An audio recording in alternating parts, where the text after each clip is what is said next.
చిన్న ప్రార్థన చేసుకుందాం. మమ్ములను అతి మిక్కిలిగా ప్రేమించిన మా ప్రియ పరలోకపు తండ్రి, దయగలిగిన మా దేవ, కృపగలిగిన మా రక్షక, మీ బంగారు పాదములకు స్తుతులు స్తోత్రములు చెల్లిస్తున్నాం తండ్రి. ఈ ఆదివారపు ఈ సాయంకాల వేళ సమయంలో తండ్రి, ఇంతవరకు తండ్రి పాటల ద్వారా మిమ్మల్ని మహిమపరిచామని మేము నమ్ముచున్నాం ప్రభా.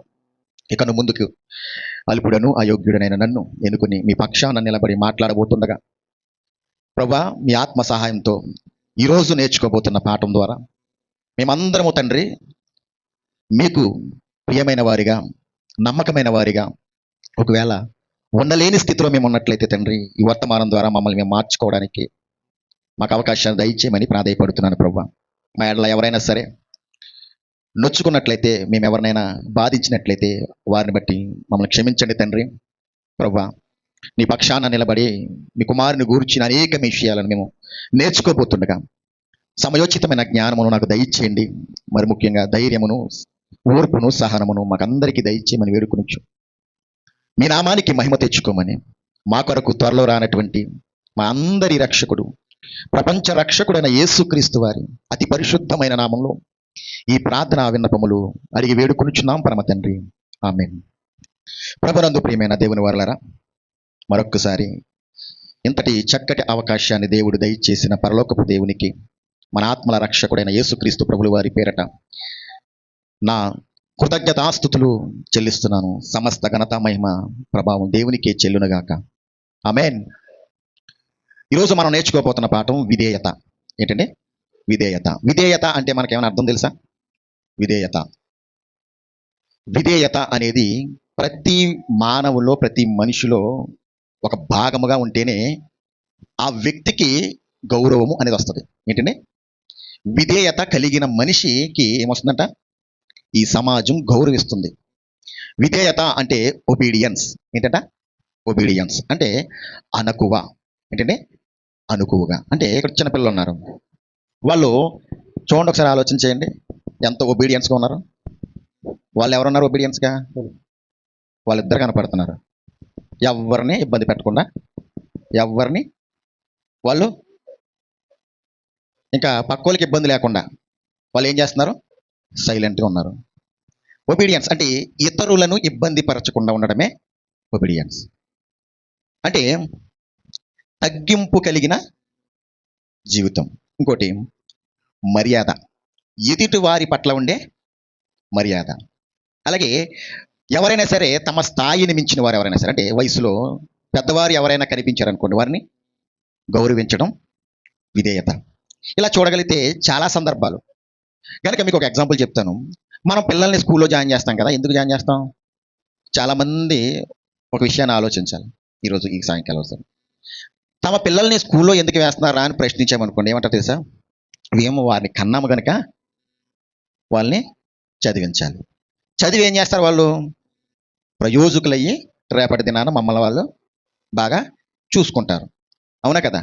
కానీ చాలామంది ఆలోచన విధానం ఏంటంటే, మా పిల్లలకి ఒబీడియన్స్ అనేది నేర్పించాలి అని చాలామంది తల్లిదండ్రుల యొక్క ఆలోచన ఉంటుంది కదా. ఇప్పుడు ఎవరన్నారు ఒక పిల్లలు, తల్లిదండ్రులు ఏమంటారంటే, మా పిల్లోడు చాలా అల్లరి చేస్తాడండి, మేము ఏంటంటే గారం పెట్టేశాం, మీరు చెప్తేనే భయం ఉంటుంది కనుక వాడికి విధేయత నేర్పించండి.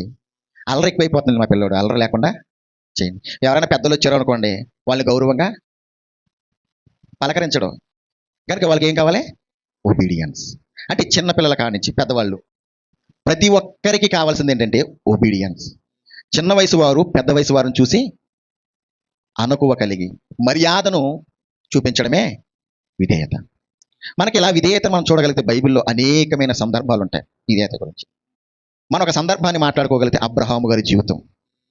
అబ్రహాము గారి యొక్క జీవితాన్ని మనం ఆలోచన చేయగలిగితే, ఒకానొక దినాన్న దేవుని ఎరుగని వారుగా ఉన్న స్థితిలో అబ్రహాం దేవుని ఎరుగని స్థితిలో ఉన్నప్పుడు దేవుడు దర్శనంగా దేవుడు కనపడి మాట్లాడినప్పుడు దేవుని యందు నమ్మకము కలిగి దేవుడు ఏమంటారంటే, నువ్వు నీ ఉన్న దేశాన్ని విడిచిపెట్టి నేను చెప్పుతున్న దేశానికి నువ్వు వెళ్ళుము అన్నప్పుడు వెంటనే ఏం చేశాడు?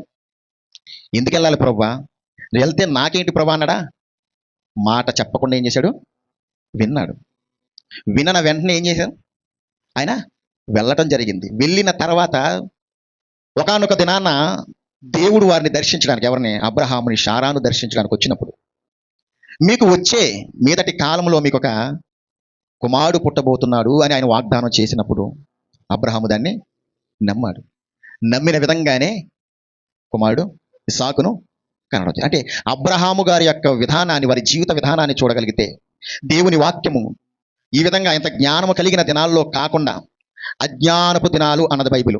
ఏంటన్నమా ఆ కాలాన్ని అజ్ఞానం అంటే జ్ఞానవంతులు లేని కాలంలో అబ్రహాము గారు ఏం చేశారంటే దేవుని యొక్క మాటను పట్టుకుని, దేవుని యొక్క వాక్కును పట్టుకుని ఏం చేశాడంటే ఆయన్ని ప్రశ్నించకుండా, ఆయన్ని ఎదురాడకుండా, ఆయనకి ఏమీ చెప్పకుండా దేవుడు చెప్పిన మాటను బట్టి మాటను తీసుకుని అయిపోయాడైనా కనాను దేశానికి వెళ్ళటం మనం చూస్తాం.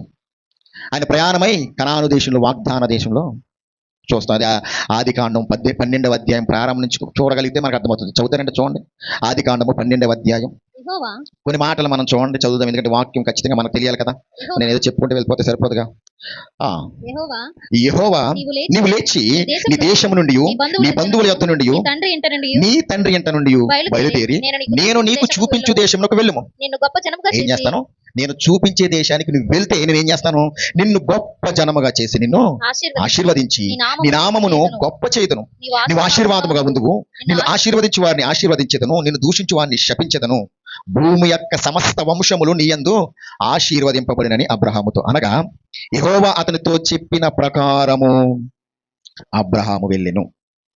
ఇక్కడ ఈ కంటెస్ట్ మనం చదువుతుంటే మనకి ఏమర్థమవుతుందండి? ఒకానొక దినాన యెహోవా అబ్రహాముతో మాట్లాడినట్టు అర్థమవుతుంది. అబ్రహాముతో మాట్లాడుతున్నప్పుడు, ఓ అబ్రాము, నేను చూపించు దేశానికి నువ్వు వెళ్తే నిన్ను నేను ఆశీర్వదిస్తాను, నిన్ను గొప్ప జనాంగంగా ఏం చేస్తాను? నేను ఆశీర్వదిస్తాను. కనుక నేను చెప్పిన మాట విని నువ్వు నేను చూపించు దేశానికి వెళ్ళుము అన్నాడు. అన్న వెంటనే ఏం చేశాడు ఆయన? 4వ వచనంలోకి ఏం జరుగుతుంది ఇక్కడ? అబ్రహాము వెళ్ళెను అన్నట్టు కనపడుతుంది. ఈ అధ్యాయం అంతా మనం చూడగలిగితే దేవుడు అబ్రహాము మాటను విన్నట్లుగా మనకు అర్థమవుతుంది. దేవునికి విధేయుడిగా ఉన్నట్లుగా కనపడుతుంది. అందుకే అబ్రహాము నాకు స్నేహితుడు, అతడు నా ఇష్టానుసారైన మనుషుడు. అంటే నేను నా స్నేహితుడు అని పిలిచాడు అబ్రహాముని. ఏంటమ్మా? విశ్వాసమును బట్టి ఏంటమ్మా అబ్రహాము స్నేహితుడిగా పిలవబడ్డాడు. అందుకే విశ్వాసులకు తండ్రిగా మనకు ఆయన మాదిరిగా కనపడుతున్నాడు. ఇప్పుడు అజ్ఞానపు కాలపు దశలో, అంటే ఆ రోజుల్లో దేనికి కూడా గ్యారంటీ లేని టైంలో దేవుడు మాట చెప్పగానే అబ్రహాము విధేయతతో విన్నాడు. అంటే ప్రశ్నించలేదు. నేను తర్వాత కూడా ఇస్సాకును బలిమ్మన్నప్పుడైనా ఇవ్వగా వృద్ధాప్య దశలు ఇచ్చావు, వాగ్దానం చేశావు, వాగ్దాన పుత్రుడిని మళ్ళా నువ్వే మళ్ళా బలిచ్చేయమంటున్నావు ప్రభు అన్నాడా? అనలే. అలాగే తీసుకెళ్ళిపోతున్నాడు. తన కుమారుడు ఏమంటాడు? తండ్రి, కట్టెలున్నాయి, కత్తి ఉంది, బలివ్వడానికి పశువేది అనడం లేదా అన్నప్పుడు, యెహోవాయే చూచుకుంటాడు నాన్న, ఇమ్మన్నాడంతే, వెళ్ళమన్నాడు, వెళ్తున్నామంతే. అక్కడ అబ్రహాము గారి యొక్క జీవితాన్ని మనం చూడగలిగితే దేవుడు చెప్పిన మాటను ఖాతరు చేయకుండా ఎలా కనపడుతున్నాడు అక్కడ మనకి? ఒక అమాయకుడి జీవిగా కనపడుతున్నాడు కదా. ఎలా కనపడుతున్నాడు? మనం వింటామా మాట? అలాగైతేనే యోగ ఇచ్చావయ్యా, ప్రార్థనలు, ఎన్నో ప్రార్థనలు, ఎంతమందో ప్రార్థనలు చేయగా ఇచ్చావు ప్రభా, ఇచ్చిన వెంటనే ఇచ్చేయమన్నావేంటి ప్రభా? ఇది నీకు సబబేనా? ఇది నీకు కరెక్టేనా అంటామా లేదా? ప్రశ్న. దేవుణ్ణి ప్రశ్నించే అంతటి వారం అయిపోతాం మనం. ఇచ్చావయ్యా, మొన్నటిదాకా కష్టాలు పెట్టావు, ఇప్పుడు ఏదో సుఖం ఇచ్చావు అనుకున్నాం, సుఖపడినంత సేపు లేదు మాకు మళ్ళీ కష్టాలు. ఇదేంటయ్యా ప్రభు నిన్ను నమ్ముకుంటుంది బాధల? మనం వేసే ప్రశ్న అర్థమైందా? యోబు గారి సందర్భంలో చూడగలిగితే యెహోవాయే ఇచ్చెను, యెహోవాయే తీసుకుని, ఎంత గొప్ప మాట అది. అక్కడ యోబు గారి జీవితంలో కూడా ఎంత విధేయత కనపడుతుంది. అయితే ఈ రాత్రికాల సమయంలో మనం నేర్చుకోవాల్సిన విషయం ఏంటంటే, మనలో అటువంటి విధేయత మనకుందా? దేవుడు అటువంటి విధేయత తన పిల్లల్లో చూడాలనుకున్న సందర్భంలో తనకంటూ ప్రత్యేకమైన జనాంగాన్ని అబ్రహాము వంశంలో నుంచి నేను చూడాలి అనుకున్నాడు. ఇక్కడే మాట్లాడుతున్నా కదా, ఇక్కడే చదువుకున్నా కదా, ఇప్పుడే వచ్చినవి ఉంది. గొప్ప జనాంగం అంటే ఎక్కడంటే సమస్త, 3వ వచనం చదవండి.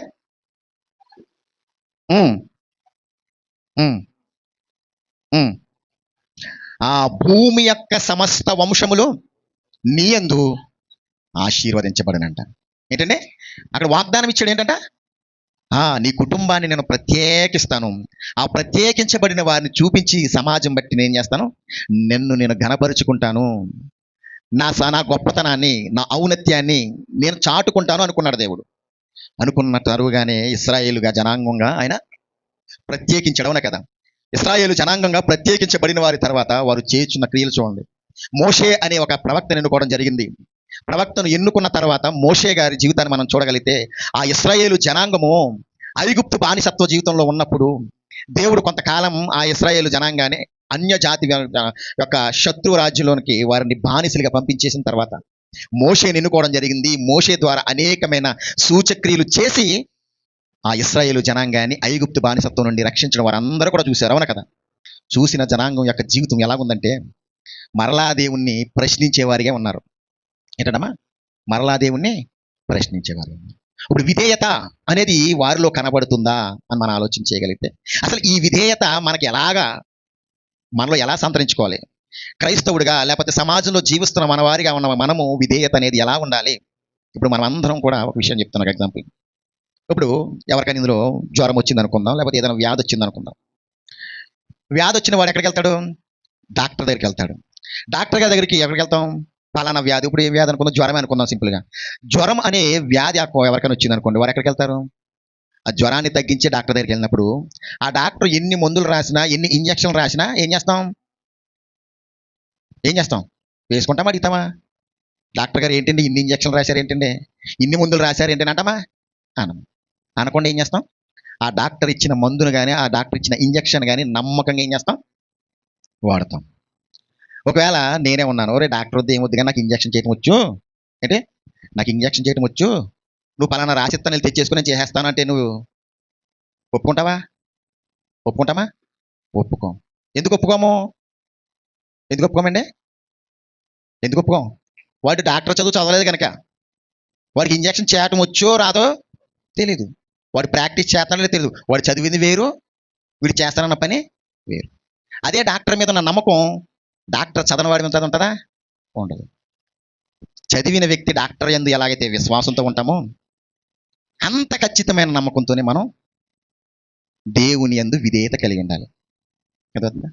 అదే విశ్వాసం కలిగి ఉండడమే విధేయత. విశ్వాసం అంటే ఏంటి అర్థం? విశ్వాసం అనున్నది నిరీక్షింపబడు వాటి యొక్క నిజస్వరూపం, అంటే నిరీక్షణతో ఖచ్చితంగా జరుగుతుంది. అదే కలిగినదే విధేయత. అంటే ఓర్పు, సహనము, ఇంకేంటి నమ్మకము. ఏంటంటమ్మా? నమ్మకానికి ఇంకోటి ఏంటంటే విధేయత. అంటే విధేయత ఇప్పుడు ఎలా ఉంటుందంటే, ఇప్పుడు అబ్రహాము గారిని మనం చూసాం ఎగ్జాంపుల్గా. అబ్రహాము గారు దేవుని మాటను ఏమన్నారు? నమ్మాడైనా, నమ్మి విడిచిపెట్టేశాడు, పక్కకే విడిచిపెట్టలే. చెప్పిన మాటను ఏం చేశాడు? ఆయన పాటించాడు. ఏంటంటమ్మా? అనుకరించాడా లేదా? అనుకరించడమే. ఆ అనుకరించడం ఎలాగుంది? చెప్పిన ఎదుటివారి వ్యక్తి యొక్క మాటను ఏం చేశాడు? ఆయన ఖాతర చేయకుండా ఖచ్చితంగా నమ్మేం చేశాడు? దాన్ని అనుసరించాడు, ఆయన క్రియల్లో చూపించాడు. ఆ చూపించటమే విధేయత. ఇప్పుడు మా పిల్లోడు ఉన్నాడండి, నేను అల్లరి చేస్తున్నాడు, ఒరే బాబా అల్లరి చేయకరా డాడీ అన్నాను అనుకోండి, ఎలా ఉంటాడు? అల్లరి కదా, నా మీద గౌరవం ఉందనుకో ఏం చేస్తాడు? అల్లరి చేయడు. ఎందుకులే మా నాన్నే కదా నన్ను ఏం చేస్తాడులే అన్నాడు అనుకోండి, ఎలా ఉంటుంది? అంటే ఆ మాటను ఏం చేసినట్టయినా ధిక్కరించడం వల్లే కదా. ఒకవేళ అది విని మా నాన్న కదా, మా నాన్న చెప్పిన మాట వినాలి కదా అన్నప్పుడు వాడు ఆ మాటను విని నేను చెప్పిన విధంగా ఉండడం కూడా ఏంటంట విధేయత. క్రైస్తవులకి తెలియవలసిన వేరియేషన్ ఏంటంటే, విశ్వాసం అనేది అందరికీ ఉంది. ఇప్పుడు వస్తున్న వారందరికీ, దేవుని మందిరాలకు వస్తున్నవారు, దేవుని సభలకు వెళ్తున్నవారు, దేవుని సన్నిధికి వెళ్తున్నవారు, దేవుని నమ్ముకున్న వాళ్ళందరికీ ఉంది విశ్వాసం. ఉంది. ఏమని విశ్వాసం? మేము చచ్చిపోయిన తర్వాత పరలోకం వెళ్తామని నమ్మకం ఉంది. కానీ ఎక్కడో తెలియని డౌట్. పరలోకం ఉందేంట్రా అంటే ఎవరు చూసి వచ్చారా అంట అన్నట్టు. ఏంటమ్మా? పరలోకం ఉందా అంటే చూసి వచ్చామా లేదంటే. ఇప్పుడు మనలోనే మనకు డౌట్ ఎలా ఉంటుందంటే, విధేయతకి నేను విశ్వాసానికి చెప్తున్నాను. ఇప్పుడు ఇందాక అన్నాను కదా డాక్టర్ గారు, నేను ఇంజక్షన్ తెచ్చేసుకో, నేను ఇంజక్షన్ చేయడం వచ్చి అన్నప్పుడు ఏం చేస్తుందంటే, అప్పుడు ప్రశ్న డౌట్ వస్తుంది, ఏంటి వీడు తెచ్చేయమంటున్నాడు, వీడు చేస్తాడో, ఆ ముళ్ళగిన దాంట్లో ఇరిగిపోయిందంటే సెప్టిక్ అవుతుంది. అక్కడ ఏమొచ్చింది మనకి? డౌట్. మన విశ్వాసంలో కూడా చాలామందికి కూడా డౌటే. ఏంటంటమ్మా? ఆ డౌట్ని మనం చూడగలిగితే, అందుకే యేసుక్రీస్తు వారి యొక్క తండ్రి అయిన దేవుని యొక్క ఉద్దేశం ఏంటంటే, ఇందాక చదువుకున్నాం పేతురు గారు రాసిన మొదటి పత్రిక 1వ అధ్యాయం 14వ వచనం 15వ వచనం మనం చాలా జాగ్రత్తగా చదివితే చాలా లోతైన విషయం మనం చూడగలుగుతాం.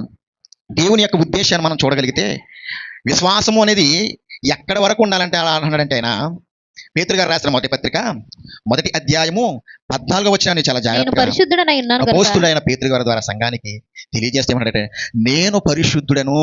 ఏంటమ్మా? మొట్టమొదటి మనం తెలుసుకోవాల్సింది, మనం నమ్మిన నిజమైన దేవుడు ఆయనకున్న క్వాలిటీ ఏంటంటే పరిశుద్ధత. ఏంటమ్మా? పరిశుద్ధత. ఉమ్. నేను పరిశుద్ధుడై ఉన్నాను గనుక మీరును పరిశుద్ధులై ఎవరంట? మీరును అన్నాడు కదా. మీరును పరిశుద్ధులై ఉండడని రాయబడి ఉన్నది. రాయబడి ఉంది. కాగా ఏంటంటమ్మా? కాగా తన మీరు- పిల్లలు ఎలా ఉండాలనుకుంటాడంట? మీరు విధేయులకు పిల్లలై మీరు ఎలా ఉండాలంటే, మీరు ఆ పరిశుద్ధులై ఉండాలంటే మీకు ఉండవలసిన క్వాలిటీ ఏంటంటే, మొట్టమొదటిగా నన్ను పరిశుద్ధుడని మీరు నన్ను నమ్మి మీరు ఎలాగైతే విశ్వసిస్తున్నారో, మీరు ఆ విశ్వాసాన్ని ముందుకు కొనసాగించాలంటే మీలో ఉండవలసింది ఏంటంట? విధేయత, ఒబీడియన్స్. ఏంటమ్మా? మర్యాద, తగ్గింపు స్వభావం. ఎలా ఉండాలి? మర్యాద. మరి ఆ మర్యాద దేవుని పట్ల మనకు ఉందా లేదా? ఈ ఈ సాయంకాల సమయంలో మనం తెలుసుకుందాం. ఏంటంట? ఏముందంట? మీరు విధేయులకు పిల్లలై మీ పూర్వపు అజ్ఞాన దశలో మీకుండిన ఆశలను అనుసరించి ప్రవర్తింపకూడదు. మీరేమైనారంట? పూర్వం అంటే మనం బాప్తిస్మము పొందక ముందు మన జీవితం ఎలా ఉందంట? అజ్ఞానపు జీవితం. ఆ అజ్ఞానపు జీవితం ఎలా ఉందంట? ఈ లోకంలో ఆశలు, ఈ లోకంలో కోరికలు, ఈ లోకంలో ఏదో సాధించాలి, ఈ లోకంలో ఏదో తాపత్రయంగా పొందాలి. ఏంటమ్మా? అందుకే కొలసీ పత్రికలో ఉంటుంది ఏంటంట? పైనున్న వాటినే మీరు వెదకుడి గాని అంటూ కింద వచ్చిన అక్కడ ఈ లోక మర్యాదను అనుసరింపక అని ఉంటుంది. ఈ లోక మర్యాద, ఈ లోకాన్నిలో ఉన్న తీరును మనం ఆలోచించకూడదు. పై సంబంధమైన వాటి కోసమే, పరలోక సంబంధమైన వాటి కోసమే మనం ఎందుకంటే అక్కడ ఉన్న ఆయన పరిశుద్ధుడు. ఆయన పరిశుద్ధుడైన ఆయన పిల్లలు ఎలా ఉండాలనుకుంటాడంటే విధేయులు. అందుకే ఏవో మాట చెప్తాను. కొన్ని సంఘాలు ఎలా ఉంటుందంటే, అవకాశం ఉన్నవారు ఏం చేస్తారు తెలుసా? దేవుని సన్నిధిలోకి విధేయతతో వచ్చిన వాళ్ళు ఏం చేస్తారు తెలుసా? కింద మాత్రమే కూర్చోడానికి ప్రయత్నిస్తారు. ఉన్నత స్థానంలోనికి వెళ్ళడానికి భయపడతారు. అందుకే కొన్ని సంఘాలు పేరు చెప్పడానికి హిబ్రూ వాళ్ళు ఎలాంటి వారైనా సరే కిందే కూర్చోడానికి ప్రయత్నిస్తారు. అంటే అదొక నిదర్శనం అంతే, ఒక ఎగ్జాంపుల్. అంటే సమాజానికి వారు చూపించే ఒక మాదిరి. ఏంటంటే ఇక్కడ దేవుడు ఉన్నతమైన వాడు, మనం తగ్గించుకునేవాడు. అంటే తగ్గించుకోవాలి. మనం ఎప్పుడైతే తగ్గించుకుంటామో అప్పుడు మనం హెచ్చింపబడతాం అనేది యేసుక్రీస్తు వారి మాటలో మనం వింటాం. అయితే తన పిల్లలు ఎలా ఉండాలనుకుంటాడంట? విధేయులైన పిల్లలై మీ పూర్వపు అజ్ఞాన దశలో మీకున్న ఆశలను అనుసరింపక మిమ్మును పిలిచిన వాడు పరిశుద్ధుడై ఉన్న ప్రకారమును మీరును సమస్త ప్రవర్తన యందు ఎలా ఉండాలంట? పరిశుద్ధులై ఉండాలంట. మన ప్రవర్తన ఎలా ఉండాలంట? పరిశుద్ధత. గత కాలంలో మనం ఏమైపోయి ఉన్నాం? అవిధేయత. రోమపత్రికలో ఉంటుంది, ఒక మనుష్యుని అవిధేయత వలన అనేకులు ఏమవుతున్నారంట? రోమపత్రిక 5వ అధ్యాయము చూస్తే, రోమపత్రిక 5వ అధ్యాయము 19వ వచనం. రోమపత్రిక 5వ అధ్యాయం 19వ ఏలయనగా ఒక మనుషుని అవిధేయత ఎలాగొచ్చింది? మనిషికి అవిధేయత వలన అనేకులు పాపులుగా ఎలాగు చేయబడిరో అలాగే ఏమైపోతుందంటమ్మా? అవిధేయత మనలో ఉంటే ఏమైపోతున్నామంట? పాపులం అయిపోతున్నాం. చదివారా? తీసారా? అందరూ దొరికిందా రిఫరెన్స్? పేజ్ నెంబర్ చెప్పాలా? ఒక మనుషుని అవిధేయత వలన అనేకులు ఏమైపోతారట? పాపులుగా తీర్చబడుతుందంట. మనలో విధేయత లేకపోతే ఏమైపోతాం? మళ్ళీ గత జీవితంలోకి వెళ్ళిపోతాం, అజ్ఞానపు దశలోనికి వెళ్ళిపోతాం. గనుక ఒకని విధేయత వలన అనేకులు నీతిమంతులుగా చేయబడుదురు. విధేయత ఉండటం వల్ల ఏం చేయబడుతున్నామంట? మనం నీతిమంతులుగా పిలువబడుతున్నాం. ఆ నీతిమంతులుగా పిలువబడిన వారే విధేయులైన పిల్లలు, వారే పరిశుద్ధులు అనబడుతున్నారు అంటున్నాడు ఇక్కడ. ఒకసారి ఆ రిఫరెన్స్ 14 వచనం నుంచి 16 వచనం ఒకసారి మనసు పెట్టి మనం చదవగలిగితే, నేను పరిశుద్ధుడను అన్నాడు దేవుడు. నేను పరిశుద్ధుడను కనుక మీరును పరిశుద్ధులై ఉండండి. కాగా మీరు విధేయులకు పిల్లలై ఉండాలంటే మీ పూర్వ అజ్ఞానపు దశలోను మీకుండిన ఆశలను ఏం చెప్పి అనుసరింపకూడదు, ప్రవర్తించకూడదు. కానీ మనం చాలా మంది సమాజంలో దేవుళ్ళలోనికి వచ్చేస్తున్నాం, కానీ వాటిని విడిచిపెట్టడానికి మాత్రం ఇష్టపడతలేదు. అలాంటి విడిచిపెట్టకుండా ఉండిన ఒక చరిత్ర మనం చూద్దాం. దేవుడంట లోకాన్ని చూస్తున్నాడంట. ఆకాశము నుంచి ఆయన్ని వెతుకువారు కలరేమో అని నిత్యము ఆయన కన్నులు తన పిల్లలైన వారు, విధేయులైన పిల్లల వారు ఎక్కడున్నారా అని వెతుకుతున్నప్పుడంట ఒక చక్కని తరం కనపడుతుందంటండి. ఏంటమ్మా? మంచి చక్కని దేవునికి ఇష్టానుసారమైన ఒక తరం కనపడుతుందంటండి. అయితే ఆయన ప్రత్యేకించబడిన తరాన్ని చూస్తుంటే వారు ఏమైపోయారంట? అవిధేయులైపోయారంటండి. అయితే విధేయత కలిగిన ఒక జనాంగం కనపడుతుందంట. ఆ జనాంగం కడిపడుతున్నప్పుడు దేవుని వాక్కు వారితో ఏ విధంగా మాట్లాడుతుందో ఈరోజు ఈ రాత్రికాల సమయంలో మంచి సందర్భాన్ని మీకు చూపించి నా ప్రసంగాన్ని, నా తరగతిని ముగిస్తాను.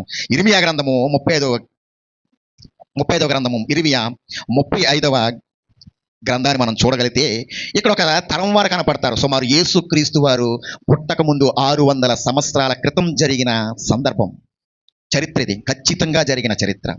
వారు అన్య జనాంగంగా లేకపోతే దేవుణ్ణి ఎరుగని రీతిగా మనం చూడగలిగితే ఇక్కడ ప్రత్యేకింపబడిన వారికి సమాజం కనపడుతుంది, ప్రత్యేకింపబడని వారు కూడా కనబడుతున్నారు. అయితే ప్రత్యేకింపబడిన వారి విధానం ఎలా ఉంది, ప్రత్యేకింపబడని వారి విధానం ఎలా ఉంది, వీరిరువురిలో ఎవరిని దేవుడు మెచ్చుకుంటున్నాడు?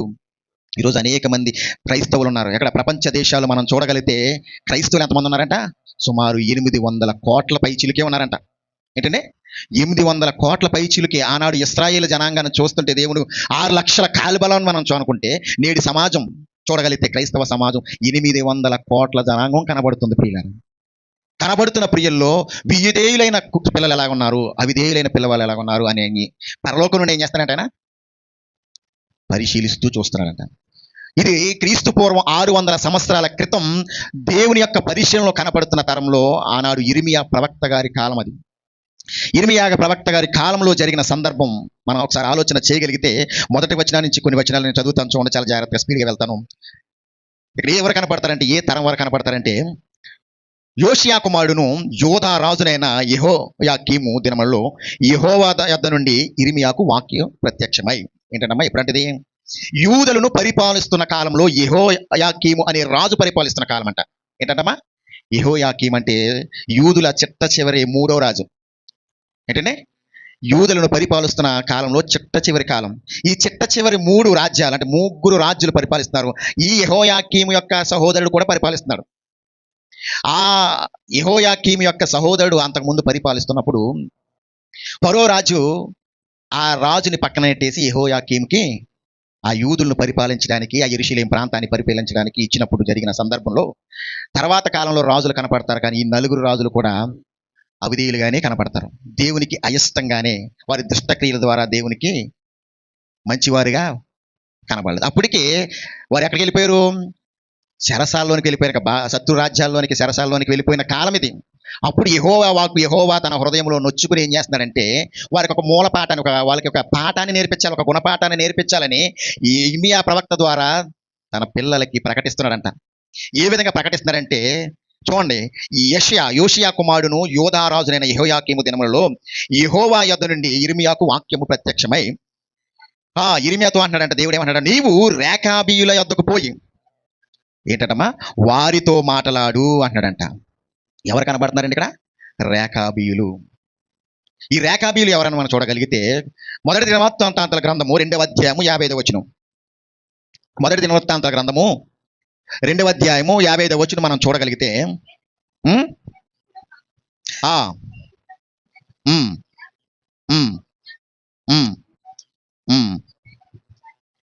ఏంటమ్మా ఎవరితంటమ్మా?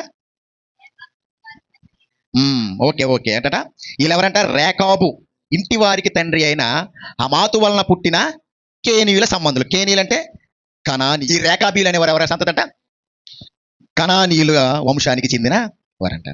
అదే సమూయేలు 2వ గ్రంథము 4వ అధ్యాయము 2, 5, 9 వచనం చూడగలిగితే వీరి వంశం అక్కడ కనపడుతుంది.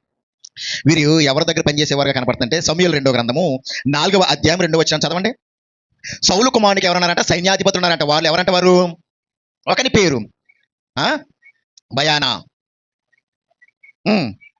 రేకాబు అంటే ఎవరంటమ్మా? రేకాబు అని ఆయన ఎవరికి సైన్యాధిపతిగా చేస్తాడంట?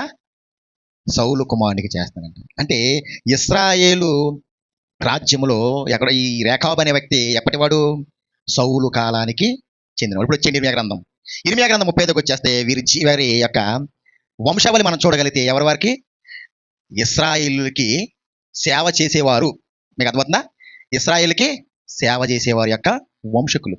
ఈ వంశకుల్ని దేవుడు చూస్తూ ఇర్మియాతో ఇలా మాట్లాడమంటున్నాడు. ఏమని అంటున్నాడంటే 2వ వచనంకి వెళ్ళిపోతాం. నీవు రేకాబీయుల యొద్దకు వెళ్ళు. ఏంటంట? ఇర్మియా గారికి అంట యెహోవా వాక్కు ప్రత్యక్షమై ఏమంటుందంటే, ఓ ఇర్మియా, నీవు రేకాబీయుల యొద్దకు వెళ్ళు. ఎక్కడికి వెళ్ళు? రేకాబీయుల యొద్దకు వెళ్ళు, పోయి వారితో మాట్లాడు. ఏమన్నాడు? ఈరోజు ఓ అనిలు, ఈరోజు నీ తరగతి వారు వస్తున్నారు కదా, వారితో మాట్లాడు అన్నాడు. ఆ రేకాబీయుల స్థానంలో మనల్ని పెట్టుకుందాం. ఏంటమ్మా? రేకాబీయుల స్థానంలో మనం ఉన్నాము, లేకపోతే ఇశ్రాయేలు స్థానంలో మనం ఉన్నాము. ఒకసారి ఈ రాత్రి కాల సమయంలో తరగతిలో ఒకసారి కంపేర్ చేసుకుందాం. దేవుడు అంట ఇర్మియా ప్రవక్త గారిని అంట ఆ రేకాబీయుల వంశస్థుల దగ్గర పంపించంట, ఇలా మాట్లాడు అంటున్నాడు. ఏమని మాట్లాడుతున్నాడంట? యెహోవా మందిరములోని గదులలో ఒక దానిలోనికి వారిని తోడుకుని వచ్చి వాళ్ళందరినీ తీసుకురా, వంశస్థులందరినీ తీసుకురా. ఎక్కడ తీసుకురావాలి? యెహోవా మందిరంలోనికి, అంటే ఆలయంలోనికి. ఎక్కడికంటమ్మా? తరగతిలోనికి అందరినీ తీసుకురా. తీసుకొచ్చినవి ఏం చేయాలంటే త్రాగుటకు వారికి ఏమి ఇవ్వాలి?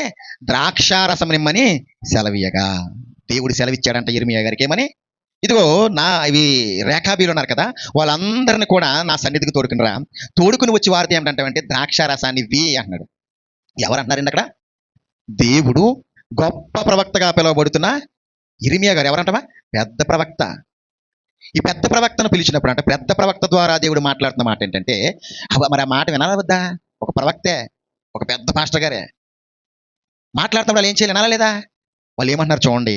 నేను అనగా ఇర్మియా కుమారుడును యజన్యా మనుమడునైన హబజ్జిన్యాను అతని సహోదరులను అతని కుమారులందరినీ అనగా రేఖాబీల కుటుంబీకులందరినీ తోడుకుని వచ్చి తిని. ఏంటంటాడు ఈ యెషయా గారు అంట, ఇర్మియా గారు, క్షమించాలి, ఇర్మియా గారు ఆ రేఖాబీలో ఉన్న వంశస్థులందరినీ కూడా తోడుకుని వచ్చాడంట. వచ్చిన తర్వాత యెహోవా మందిరములో దైవజనుడకు ఇగ్దాల్యా కుమారుడైన హనాను కుమారుల గదిలోనికి వారిని తీసుకుని వచ్చి తిని. అది రాజుల గదికి సమీపమున ద్వారపాలకుడును షల్లూము కుమారుడైన మయషేయ గదికి పైగా ఉండేను. నేను రేఖాబీలు ఎదుట ద్రాక్షారసముతో నిన్న పాత్రను గిన్నెలను పెట్టి ద్రాక్షారసమును త్రాగుడని వారితో చెప్పగా, ఏంటంటమ్మా మర్యాద చూపుతాడు అక్కడ. ద్రాక్షారసాన్ని తాగండి అయ్యా అన్నప్పుడు వారిలో వస్తున్న సమాధానం చూడండి. వారు మా పితరులకు రేఖాబు కుమారుడైన యెహోనాదాబు ఏం చెప్పాడంటే, మీరైనను, గుర్తుపెట్టేసుకోండి ఎవరంటమ్మా, ఇక్కడ ఎవరు మాట్లాడుతున్నారు? పురుషులు మాట్లాడుతున్నారు కనపడుతుందో చూడండి. ఇక్కడ మీరైనను మీ సంతతి వారైనను ఎప్పుడును ద్రాక్షారసమును త్రాగకూడదు. ఇక్కడ ఒక సందర్భాన్ని, ఒక పాయింట్ కనపడుతుంది. ఏంటంటమ్మా, అక్కడ ఇర్మియా గారితో దేవుడు ఏమంటాడంటే వాళ్ళందరినీ పిలిపించి ద్రాక్షారసం తాగమను అన్నప్పుడు వారు ఏమంటున్నారు తెలుసా? దేవుడే తాగమంటున్నాడు కనుక మనకేంట్రా బాబా అనట్లే. ఏమంటున్నారు అక్కడ? మా పితరుడైన రేఖాబు వానికి పుట్టిన యెహోనాదాబు చెప్పాడు మాకు. మా పితరుడు చెప్పాడు. ఏం చెప్పాడంటే, ఒరే బాబు, మన వంశస్థులు అనబడిన వారు ఎవరైనా సరే జీవితంలో ఏం ముట్టుకోకూడదు? ద్రాక్షారసం అస్సలు ముట్టుకోకూడదు. మొదటి పాయింట్. రెండోది 7వ వచనం, మరియు మీరు ఇల్లు కట్టుకోకూడదు. 2, విత్తనములు విత్తవద్దు, ద్రాక్ష తోట నాటవద్దు, అది మీకుండనే కూడదు. ఇక్కడ ఎన్ని ఇస్తున్నాడండి? ద్రాక్షారసం ఒకటే కాదు. ఒకవేళ ఇల్లు కట్టుకోవాలని ఆశ ఉంటే ఇల్లు కట్టుకోవద్దు. విత్తనాలు విత్తి వ్యాపారం చేద్దాం అనుకుంటే అది వద్దు. ద్రాక్ష తోటలు నాటడానికి స్థలాలు సంపాదించుకుందాం అనుకుంటున్నారేమో, వాటిని కూడా నాటవద్దు, అది మీకుండనే ఉండకూడదు. అంటే ఇవన్నీ బాగా ఉన్నారా బాబు అనుకుని ఏమన్నాడంటే వాళ్ళు, మీరు పరవాసము చేయు దేశములో దీర్ఘాయుషమంతులగునట్లు మీ దినములన్నీ ఎక్కడ గడపాలంట? టెంటల్లోనే మీరు నివసించాలని అతడు మాకు ఆజ్ఞాపించెను. ఎప్పుడు వాడండి? ఇక్కడ సుమారు 21వ రాజు దాకా వచ్చేసింది పరిపాలన. అక్కడ ఎవరు? రేఖాబీయుల యొక్క సేవకులు, సౌలు యొక్క కుమారుడు. సుమారు మనకు వెనక్కి వెళ్ళిపోతాయి. సుమారు మనం సౌలు పరిపాలనలోనికి మనం వెళ్ళిపోతే, ఇది 600 అనుకుంటే సుమారు వెనక్కి వెళ్ళిపోతే ఒక 100 పైనే, ఒక 200 సంవత్సరాలు 300 సంవత్సరాల పై నుంచే వాళ్ళు ఏం చేస్తున్నారు? ఆచారాన్ని మీరకుండా వస్తున్నారు. మనకు కనపడుతుంది. వారి పితరులు ఏమి ఇచ్చారంటే ఆజ్ఞ, ఒక కట్టుబాటు, గ్రామానికి కట్టుబాటు ఉంటుంది, సంఘానికి కట్టుబాటు ఉంటుంది, కొన్ని కుటుంబాలకి కట్టుబాటు ఉంటుంది కదా. ఆ కుటుంబ కట్టుబాట్లు ఏమన్నాడంటే, మేము ద్రాక్షారసం మా పితరులు త్రాగలేదు, మమ్మల్ని కూడా త్రాగొద్దన్నారు. వాటితో పాటు అవే కాకుండా మమ్మల్ని ఇల్లు కట్టుకోవద్దన్నారు, విత్తనాలు చల్లొద్దన్నారు, ద్రాక్ష తోటలు నాటించొద్దన్నారు. మేము ఎక్కడ బ్రతికినా మేము బాగుండాలి, ఆశీర్వదించబడాలంటే గుడారాల్లోనే మేము బ్రతుకుతూ ఏం చేయాలి? సేవకులుగానే ఈ భూమి మీద మమ్మల్ని మేము తగ్గించుకుంటూ మేము బ్రతకాలి. ఆ తగ్గింపు బ్రతుకు ద్వారా మేము ఏం చేస్తామంటే మా పితరులకు మేము పైకి వెళ్దాం. చూడండి 9వ వచనం గుర్తడికి, మా తండ్రి అయిన యెహోనాదాబు మాకిచ్చిన సమస్తమును బట్టి మేము విధేయులమగునట్లుగా కాపురమునకు ఇండ్లు కట్టుకునట్లేదు, ద్రాక్ష వనములు గాని పొలములు గాని సంపాదించుటలేదు, విత్తనమునైనను చల్లుటలేదు, గుడారములలోనే నివసించుచున్నాము. చూసారా ఎప్పటి నుంచి మాట అంటున్నారండి వాళ్ళు? తన పితరుడు, ఒక పితరుడు చచ్చిపోయాడు, అక్కడ లేడు, లేనప్పటికీ కూడా ఒక మనుషుడు, కేవలం తన పితరుడు మానవ మాతృడైన వాడు చెప్పిన మాటను వారు ఏం చేస్తున్నారు? విధేయత చూపుతున్నాడు. ఏమని? ద్రాక్ష తోటలు యొద్దన్నాడు, విత్తనాలు పొలాలకి ఒక సంపాదించుకుంటారా? సంపాదించుకోక ఇల్లు కట్టుకోవడానికి ఆశలు పడుతున్నారేమో. ఒక ఇల్లు లేదు, మా తాత కట్టాడు ఇల్లు, అందరూ బిల్డింగ్ కట్టేసుకున్నారు, నేను ఎప్పుడు కడతాను? వద్దు వద్దు, మనకి గుడారాల్లో నేను నివసించండి. ద్రాక్ష తోటలు అసలు వేయటానికి మీకు కొంతమంది ఉంటారు. ఎలా ఉంటారంటే, మనం ముందు తాగం కదా, ముందు తాగకపోయినా మనకేముంది, ముందంతే తప్పేముంది. కొంతమంది క్రైస్తవులు చేసే పని ఏంటంటే, వ్యాపారం కదా, మనం ఏం చేస్తున్నాం, మనం తాగట్లేదు, మనం తినట్లేదు, మనం చేయట్లేదు కనుక ఏం చేస్తాము, ఇది తప్పు కాదు కదా, మనం పుచ్చుకోవట్లేదు కదా, పుచ్చుకునేవాడికి అమ్ముతున్నాం కదా అన్నాడు. ఇక్కడ ద్రాక్ష తోటలను ఎందుకు అయితే అన్నాడు?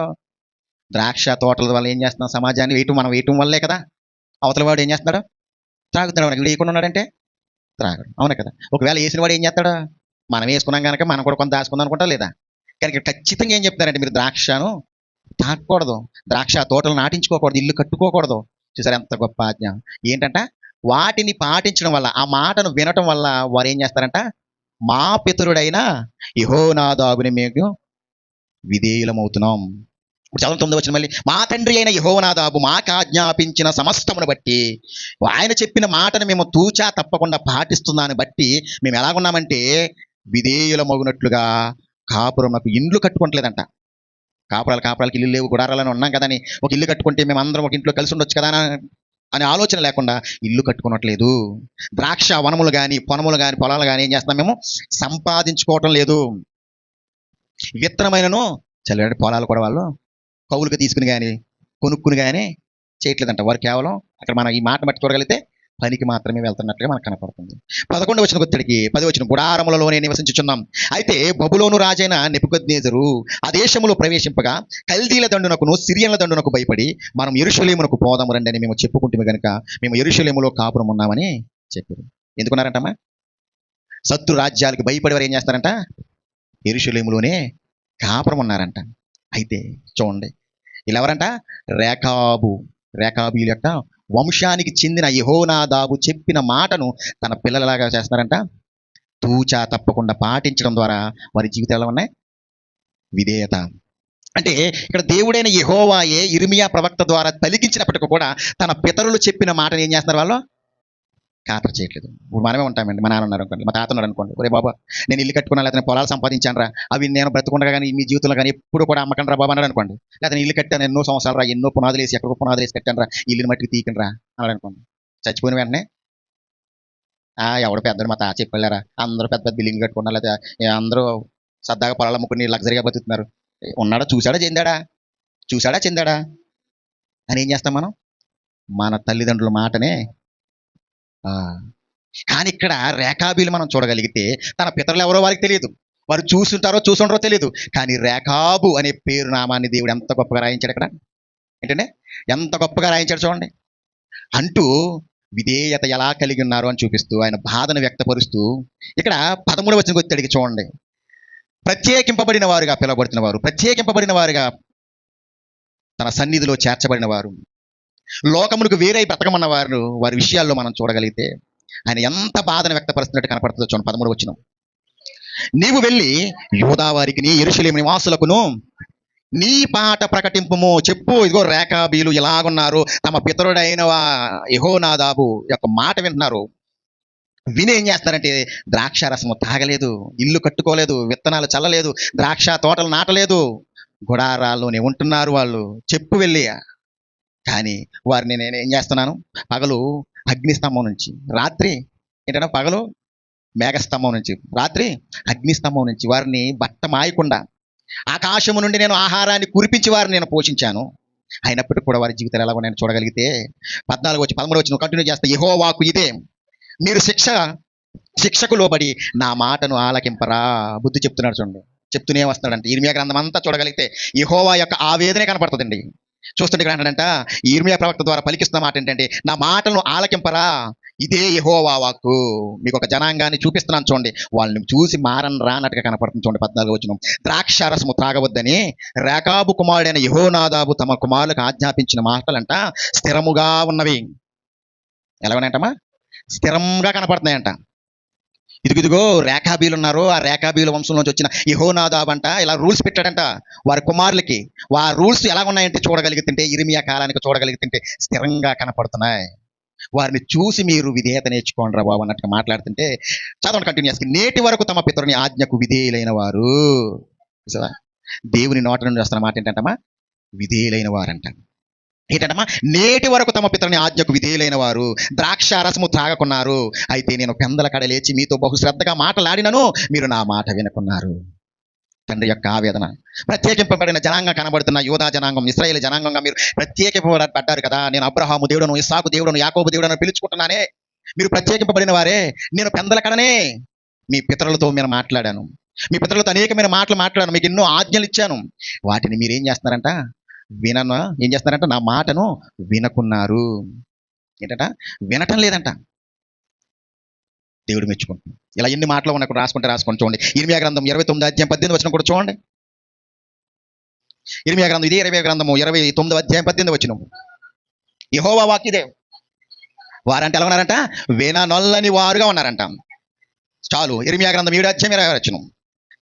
ఇర్మియా గ్రంథం 7:26. వారు నా మాట వినకున్నారు. చూసారా? పదే దేవుడు తెలియపరుస్తున్నాడు. 2వ దినవృత్తాంత గ్రంథము 36:12 కూడా ఒక మాట ఉంటుంది చూడండి. ఇంకా చాలా ఉన్నాయి, ఇంపార్టెంట్ విషయాలు చూపిస్తాను. దినవృత్తాంతం 2వ గ్రంథము 36:12.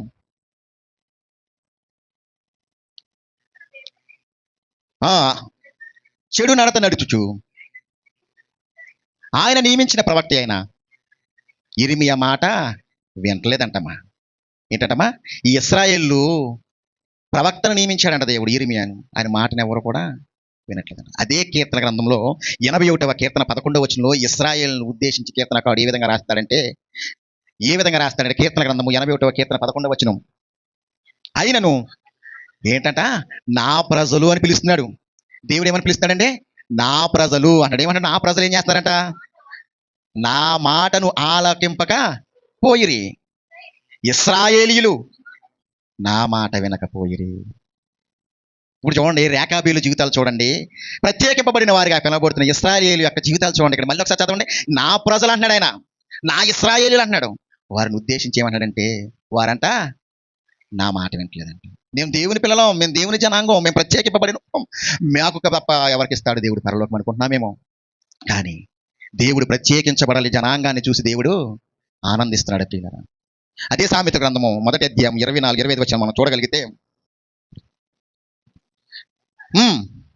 ఏంటంటే ఆయన పిలుస్తున్నాడంట. ఆయన పిలుస్తుంటంట మనం వినట్లేదు. ఈరోజు సువార్థికుల ద్వారా, దేవుని వాక్యం ప్రకటించే పాస్టర్ గారి ద్వారా, అనేక సేవకుల ద్వారా పిలుస్తున్నాడు. రండి రండి రండి నా ప్రియ జనాంగమా. అవిధేయులైన మీరు పాపానికి చోటిచ్చి అవిధేయులైపోయారు. విధేయులుగా చేయడానికి పిలుస్తున్నాడు దేవుడు. కానీ ఎవరు కూడా ఏం చేస్తారంటమ్మా? వినకపోతిరి. వినట్లేదంట.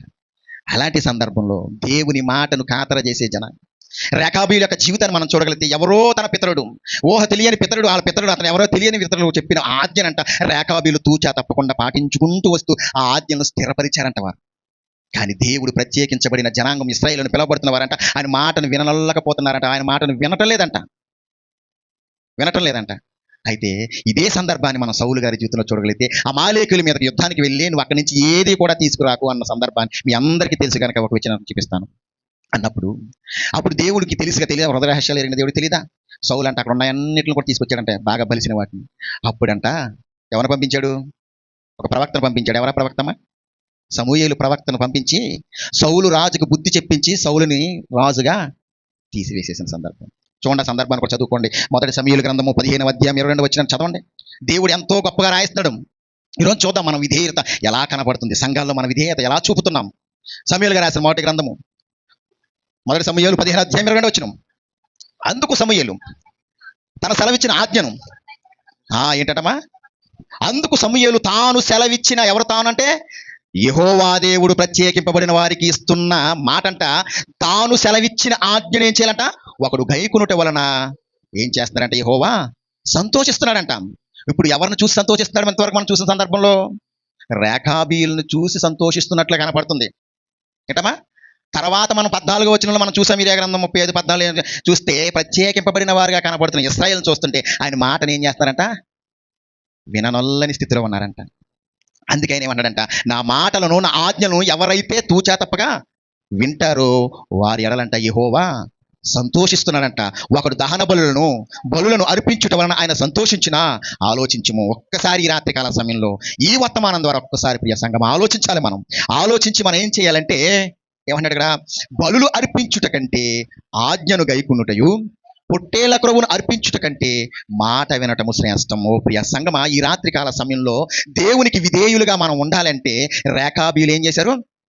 తన పితరుడు మాటను విన్నారు, తన పితరుడు మాటను గైకొన్నాడు, తన పితరుడు చెప్పిన ఆజ్ఞను స్థిరపరుస్తున్నారు. అయితే ఇశ్రాయేలు ఏం చేస్తున్నారంట? ఆయన మాటను విననల్లగా ఉన్నారు. అయితే ఇశ్రాయేలు గుంపుల్లో మనం ఉన్నామా, రేకాబీల గుంపుల్లో మనం ఉన్నామా? ఈ రాత్రికాల సమయంలో ఈ పాఠం ద్వారా మనం ఒకసారి ఆలోచన చేద్దాం. అయితే ఒక వ్యక్తి అంటే ఈ విధేయుడిగా జీవించినట్లుగా మనకు కనపడుతుంది. ఒకసారి కిందకి చదువుకుంటే ఒకసారి. ఆజ్ఞను గనుకొనుటయు మాట వినుటయు ఏంటంట శ్రేష్టం, అదే యెహోవాకు సంతోషదాయకం. హెబ్రీ పత్రిక ఒక వ్యక్తి అంటే ఈ భూమి మీదకి వచ్చాడంట. ఏ విధంగా మనం విధేయత కలిగి జీవించాలో, తండ్రికి తమ ఆత్మలో ఏ విధంగా మనం అప్పు చెప్పుకోవాలో చూస్తున్నాం. చూడండి, హెబ్రీ పత్రిక కంక్లూజన్కి వచ్చేసాను. హెబ్రీ పత్రిక 5వ అధ్యాయము 8వ వచనం.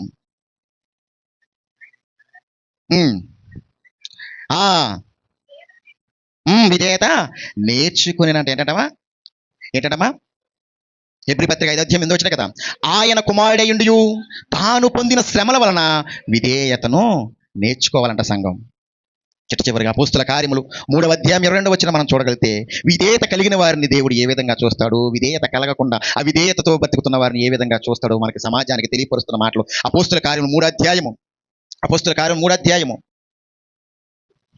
22వ వచనం. మోషే ఇట్లా అన్నాడంట, ప్రభువైన దేవుడు నా వంటి ఒక ప్రవక్తను మీ సహోదరుల నుండి మీ కొరకు పుట్టించును.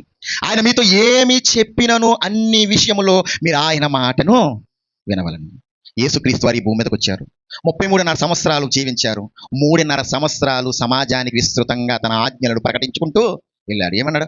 నేను చెప్పినది చేయుడి, నేను చెప్పినది ఏమనగా అన్నాడు ఆయన. మత్తయి సువార్త మనం చూడగలిగితే 5వ అధ్యాయం చూసుకుంటూ వెళ్తే ఆజ్ఞలు, ఎన్నో ఆజ్ఞలు, సుమారు 600 చిల్లర ఆజ్ఞలు ఉంటాయి మనకు. ఏంటంటే ఈ ఆజ్ఞలు ఆయన ప్రకటిస్తున్నాడంట. అందుకే ఆయన అంటే ఇక్కడ మోషే గారు చెప్తున్నారు, ఆయన మీతో చెప్పినవన్నీ కూడా ఏం చేయాలంట, మీరు ఆయన మాట విషయంలో ఏం చేయాలి? వినాలి. ఇప్పుడు యేసుక్రీస్తు వారు చెప్తున్న మాట మనం విందామా లేదా? విందామా? వినని వారి సంగతి ఎలా ఉందో చూడకి పక్కనే ఉంటుంది. ఆ ప్రవక్త మాటను విననివాడు ప్రజలలో నుండకుండా సర్వనాశనం అయిపోతాడు. ఎవరైతే యేసుక్రీస్తు నేను విధేయతను, తన జీవితం విధేయత, తన శ్రమల వల్ల విధేయతను సమాజానికి నేర్పించి వెళ్ళిన ప్రియ కుమారుడైన యేసుక్రీస్తు వారు తండ్రిని సంతోషపరిచాడు. ప్రియులారా, సంతోషపరిచి ఆయన ఏం చేశాడు? విధేయుడైన పిల్లవాడిగా కనపడ్డాడు. ఇప్పుడు పేతురు గ్రంథంలో కనబడుతుంది. ఇప్పుడు చదవను దాన్ని.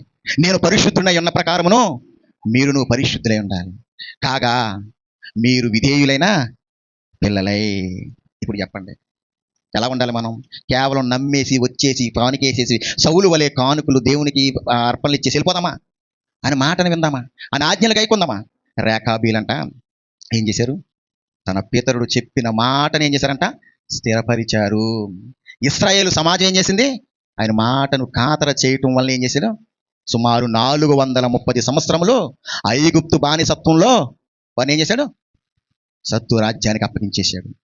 అప్పటికి బుద్ధి కలిగి ప్రార్థన చేసిన మోషే ప్రవక్త ద్వారా మరలా వచ్చినా వారిని తప్పించినా మరలి ఏమైపోయిందంట? యెహోవా చేసిన కార్యములనైనను ఎరుగని తరం ఒకటి పుట్టిందంటే. అయితే ఈరోజు నేర్చుకున్న విధేయతను బట్టి మనం సంఘాల్లో ఏ విధంగా ఉన్నాం, సమాజంలో మనం ఏ విధంగా దేవునికి విధేయత కలిగి జీవిస్తున్నాం. ఇశ్రాయేలు జనాంగంగా ప్రత్యేకింపబడ్డాం అని పిలుచుకున్నామేమో. దేవుడు ఎవరిని చూసి సంతోషిస్తున్నాడు? దేవుని ఆజ్ఞను వినేవారిని చూసా, కేవలం వచ్చి వెళ్ళిపోయే వారిని చూసా? ఈ రాత్రికాల సమయంలో ఒక్కసారి ఆలోచన చేద్దాం ప్రియులారా. ఈ ఆలోచన చేస్తూ మనల్ని ఒక్కసారి దేవునికి సమర్పించుకున్నాం. అందరూ మోకరించగలిగినట్లు ప్రార్థన చేస్తాను. ప్రార్థన అనంతరము బల తీసుకుని మనందరం కూడా మన గృహాలకు వెళ్దాం. 10 నిమిషాల్లో ఈ కార్యక్రమాన్ని ముగించుకుందాం. దేవుడు మన పట్ల విధేయత చూడాలని ఆయన కోరుకుంటున్నాడు ప్రియులారా. కేవలం విశ్వాసం అనేది, నమ్మకం అనేది విడిచిపెట్టేటప్పుడు, నమ్మకాన్ని కొనసాగించడానికి విధేయతను తగ్గించుకునే స్వభావాన్ని, మర్యాదపూర్వకమైన జీవితాన్ని కోరుకుంటున్నాడు ప్రియులారా. అటువంటి జీవితాన్ని కోరుతున్న దేవుడిని మనం విధేయత చూపగలుగుతున్నామా? విధేయతలో ఉన్న విజయాన్ని మనం పొందుకోగలుగుతున్నామా? ఒకసారి ఆలోచన చేద్దాం. ప్రియ దేవుని సంగమా, మహాపరిశుద్ధుడైన మా ప్రియ పరలోకపు తండ్రి, ఈ రాత్రికాల సమయంలో తండ్రి విలువైన మాటలతో మమ్మల్ని అందరినీ తండ్రి మేలుకొలిపారు. మా మనోనేత్రాలు మూసుకుని పోయిన మాత్రాలు మమ్మల్ని తెరిపించిన విధానంగా స్తుతులు చెల్లిస్తున్నాను. విన్న వాక్యాన్ని వినికిడిలో తండ్రి 30 60 100 మమ్మల్ని అందరినీ ఫలింపచేయండి. ప్రభా, మాలో ఏమైనా విధేయత కలిగి మేము జీవిస్తున్నామేమో, నీ కుమారుని యొక్క మాదిర్యాన్ని, మీ కుమారుని యొక్క తండ్రి పోలికను మేము ధరించుకున్నామేమో, ఈ లోకమానుసారమైన మర్యాద చొప్పున కాకుండా పైనున్న వాటి కోసం మేము ఎదురు చూసేవారుగా ఉంటాం. ప్రభా, నీవిస్తానన్న ఆ నిత్య రాజ్యాన్ని కోసం మేము ఆయన పోరాటం చేయడానికి మమ్మల్ని అందరినీ శ్రమల ద్వారా విధేయత కలిగి నేర్చుకునే భాగ్యాన్ని మాకు దయచేయండి ప్రభా. కూడి వచ్చిన బిడ్డలందరూ మీ హస్తాలు కప్పు చెప్పుకున్నాను తండ్రి. నాతో పాటు నాయన ఈ కూడికలో పాల్గొన్న ప్రతి ఒక్కరిని దీవించండి, ఆశీర్వదించమని వేడుకొనొచ్చు. విన్న వాక్యాన్ని మా వినికిడిలో ఫలింప చేయమని, విడిచిపెట్టే గుంపుగా మమ్మల్ని చేయకుండా మా హృదయమని పలకల మీద రాసుకుని ఆ ఆజ్ఞలు మీ ఆజ్ఞలు గైకుని నాయన మీకు నమ్మకమైన బిడ్డలుగా, మీకు విధేయులైన పిల్లలుగా మేము అందరం జీవించడానికి కృప దయచేస్తారని నమ్ముచు. మా కొరకు త్వరలో రానటువంటి మీ ప్రియ కుమారుడును మా అందరి రక్షకుడైన యేసుక్రీస్తు వారి ఉన్నతమైన నామములో ఈ ప్రార్థన సహాయం కోరి ప్రార్థిస్తున్నాం తండ్రి. ఆమేన్.